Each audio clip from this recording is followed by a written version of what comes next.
So in this video, I'm going back to the PowerPoint with a basic guide to photography and how it works with rewards.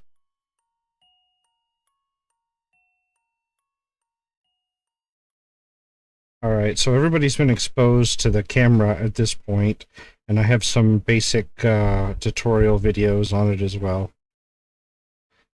You always get a photo camera as a starting item for free, so you're always going to have it. You're never going to be in a situation where you can't take at least 5 photos. You can bring 4 photo cameras with you, but you can only take 10. I think it's 4. You can only take 10 photos, so 4 cameras doesn't equal 20 photos. Although, once you've taken up those in the journal, additional photos can be used to fulfill objectives, like take a photo of the ghost. So if somehow you've already used your 10 photos, but you still have that objective, don't fret. Just get a camera that still has film in it, and you can still do it. The photo reward system has changed several times over the course of the game and the time I've played it, and will probably continue to change, so this guide may no longer be remotely accurate in a few weeks or a few months, definitely. I'll probably update it or make a new one.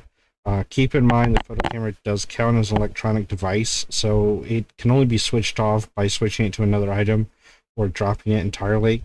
Once you switch it to another item, it doesn't count as a device for the purposes of a ghost detecting it or getting a boost from it in the case of Raichu. And the next, so the photo reward basics. Right now you've got a hard limit of 110 per investigation. This is both for single and multiplayer. Originally it used to be 50, and it was actually quite easy to hit that cap. In this case, 110 is very difficult, if near impossible, to actually reach. Photos have been simplified, so they're in 3 band categories. I don't know why they said band, but it also has a quality of having 1 to 3 stars. You want to get a 3-star photo if you can. A ghost photo is worth the most, and then the next category is the bone, a burnt crucifix. Keep in mind you can bring up to 2 crucifixes with you, but they're not starting items, or dirty water. And then lastly, pretty much everything else: cursed possession, a dead player body, little ghost silhouette that you see with dots, fingerprints, footprints, ghost writing, and then ghost interactions. The photos are shared among the entire team on multiplayer, so keep this in mind. There's a lot of people who might blow through those photos not realizing they're screwing the team over. Although most of my videos focus on single player. So next, you get quality. You want 3-star photos. For a ghost, that means being in under 4 meters. So if it's, think of 3 meters when you place down a crucifix, so if it's within that distance, you should be fine. I know you can't always get right to it, and you frankly don't want to cross the ghost threshold in a lot of cases because you just take sanity or you'll end the event. But for everything else, you got to be really close. 1.5 meters, I get right up on it. I get right up against the door, get right up against a bone. Anything that's not moving or has a time limit, you really don't have any excuse not to get in that close, although mistakes do happen. You can still get 1 and 2-star photos, but you're going to get less rewards. You always want to be trying to go for a 3-star photo. Now, there are limits to how many photos you can take. You can only get 1 of the ghosts, so you screw it up, you're out of luck. You can only get 1 for the bone. Again, screw it up. You have less than an excuse for the bone, provided you can find the bone, but I'll get into that later. Dirty water, 1 per sink. Even if the ghost has turned it on, turn it off, turn it on, still can just get the 1 per sink.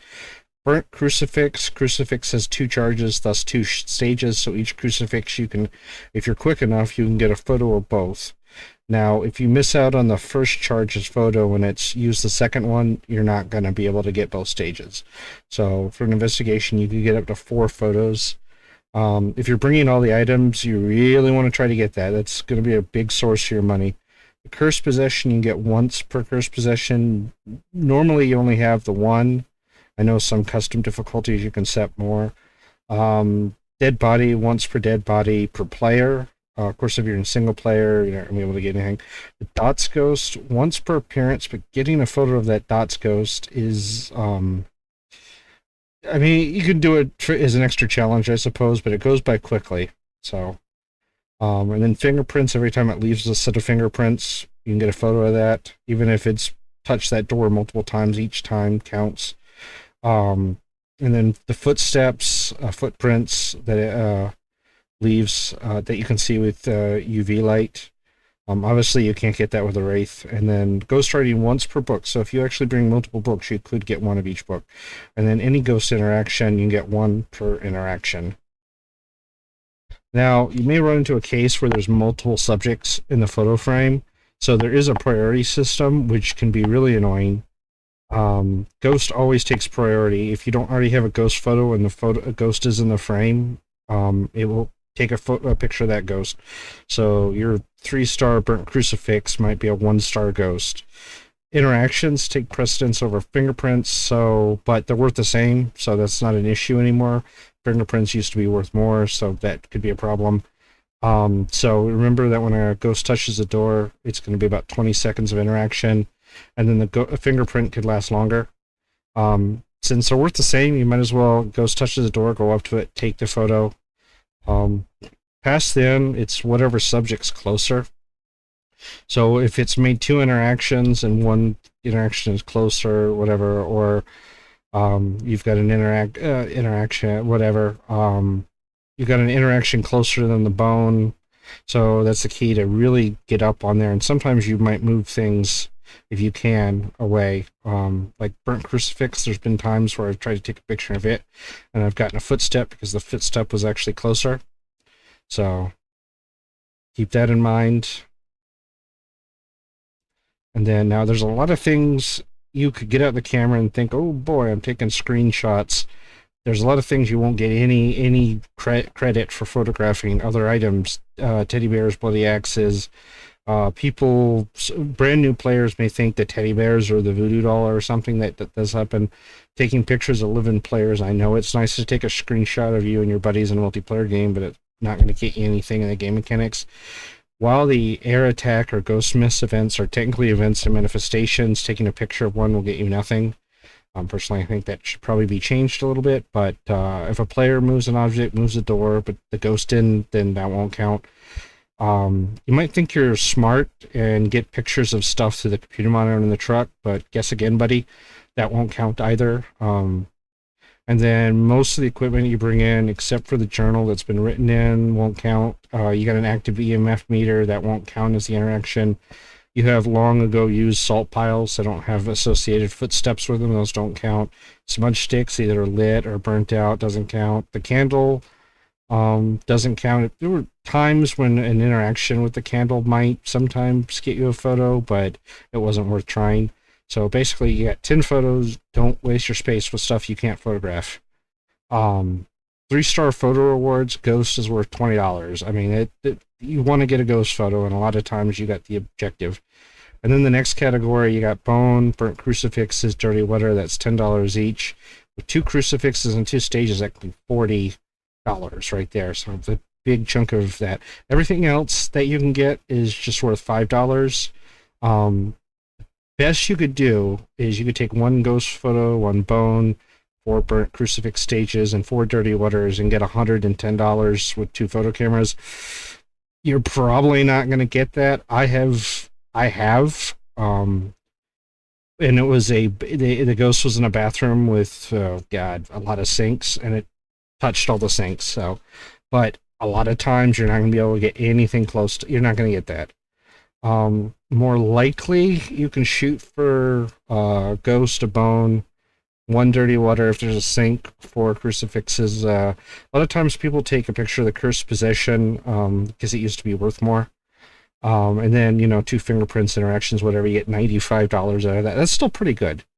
Now, if you can't get a dirty water, and then that becomes another fingerprints or interaction that drops down to 90, which shooting for 90 is a lot more realistic. Because you're probably going to try to get the bone and the bone and whatnot. Now, there are times when you're not going to be able to find that bone.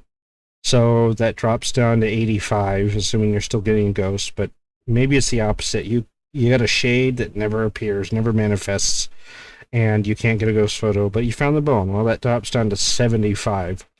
So that's a pretty good range of what you're more likely to get if you're still working hard, but you're just having bad luck.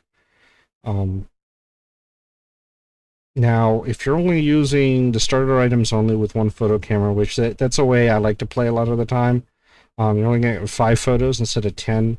So the best you're going to really be able to do in that case is now keep in mind you don't have crucifix as a starting item, so one ghost, one bone, three dirty water for a $60 max. You're probably not going to get that unless you get really lucky with the ghost in the bathroom with a bunch of sinks.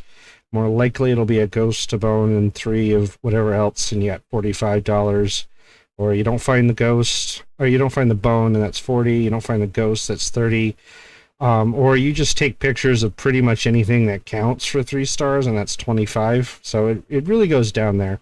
You're not going to be making nearly as much money on the photos with the starting item only game. But it does give you great practice for making sure to get those photos on count. Now, getting the ghost photo can be a real pain in the butt.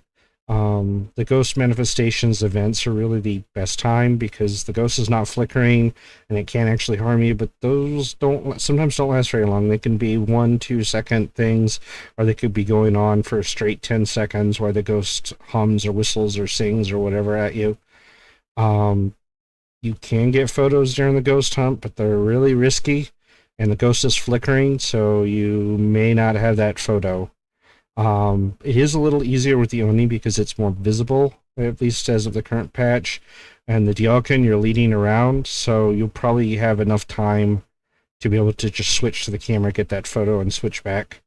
Of course, if you're leading it around in a loop, you got it on one side of the table or whatever, you're going to be in range. You're going to be in under 3 minutes. So I love it when it's a Dialkin because I have no problem getting ghost photo.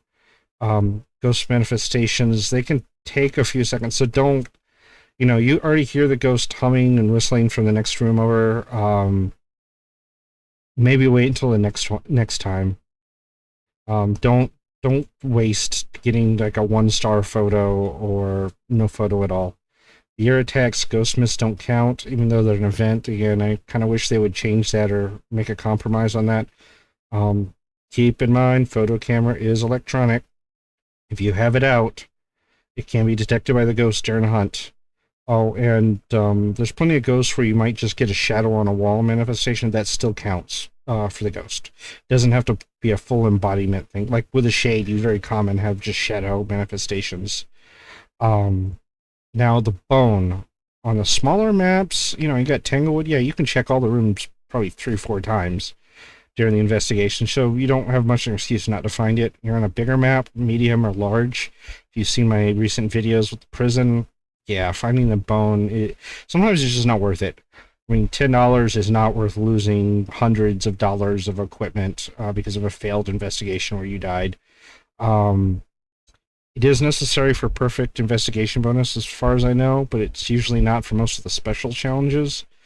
The Ouija board, if you get lucky, good for finding the bone location, but you're going to lose a lot of, I think it's like 45 sanity now for the bone. It used to be a lot less. So keep that in mind. Dirty water, the bane of investigators everywhere. It used to actually be an objective. So you could actually have investigations where you got this thing and there was no way on earth you were ever getting it done. The ghost actually has to go up to a sink that can be turned on or off to produce the dirty water. The ghost actually has to be the one to turn it on. And you'll see water, dirty water, and the whatever. But statistically speaking, you're probably not going to get a ghost favorite room near a sink. Or even if they do, it's very possible they won't use it at all. I've had ones in the Tanglewood master bedroom where they never touch the sink. 30, 40 minutes going on. It's possible. Dirty water photo, it's 1 per sink, not necessarily if it's turned on or off. So you can have 1 sink, and the best you're ever going to get out is 1 photo. On the smaller houses, I mean, if you're lucky, if it's in the kitchen, maybe it'll turn on the sink or something in Tanglewood, but it may also leave an interaction signature 2. So a second photo might get an interaction. I'm not sure if that's still how it works or if they changed it. Keep in mind, once the dirty water's been produced, it doesn't have to be taken immediately. You can take your time. If you're trying to get a better photo, like maybe we have 1 photo left or something, you haven't got a photo of the ghost, it'll stay dirty water. I mean, you can come back to it and get a picture whenever you need to. I've heard some people try to say that ghost hunts, when they go near a sink, they might trigger the dirty water. I've never actually encountered that. So don't bet your money trying to lead a ghost into a room with a sink on that one. I mean, it'll cause interactions with all the items, throwing stuff around. touching doors, that kind of thing. But I've never seen it produce dirty water. Um, Other things to keep in mind. I mean, you don't have much of an excuse not to get close. Get right up close to anything that's not a ghost. Get right up against the door to get that interaction. I mean, I'll get right in its face. You can get less than a meter from pretty much everything. Um, Use that EMF meter. If you think it's an interaction, you think it touched something, um, check that out first before taking that photo. A lot of times it'll interact with one thing right next to something else, and then you get a blank photo. Those interactions do disappear pretty quickly, about 20 seconds. If you're not ready for it, that can be a very short time. Um, Now, if you're looking for fingerprints, you can confirm with the UV light or the glow sticks, but it's not necessary to get a valid photo of that. That may be changing in the future, so keep that in mind. Same thing with footsteps through salt if it's not a wraith. Um, Sometimes footsteps can actually take the photo because it's closer to what I was trying to take of, even though I can't see them, even if you visually can't see it. But it's a good idea to double check anyways. The footsteps only last like 2 seconds, 3 seconds when you're trying to get them. But the fingerprints last longer. So, but keep in mind the obake.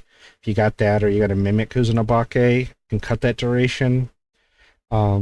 Interactions do have a pretty good range, though. Like it's 3 meters from wherever the ghost was when they did an interaction, and it comes out to a 6 meter by 6 meter by 6 meter cube. So it's a pretty good area where you're going to get that interaction. But you want to get a photo of what they interacted with. So keep that in mind. Really, the best way to get better at photography is just practice and patience and getting a muscle memory for however everything lasts. So, well, that's the basics of photography and phasmophobia.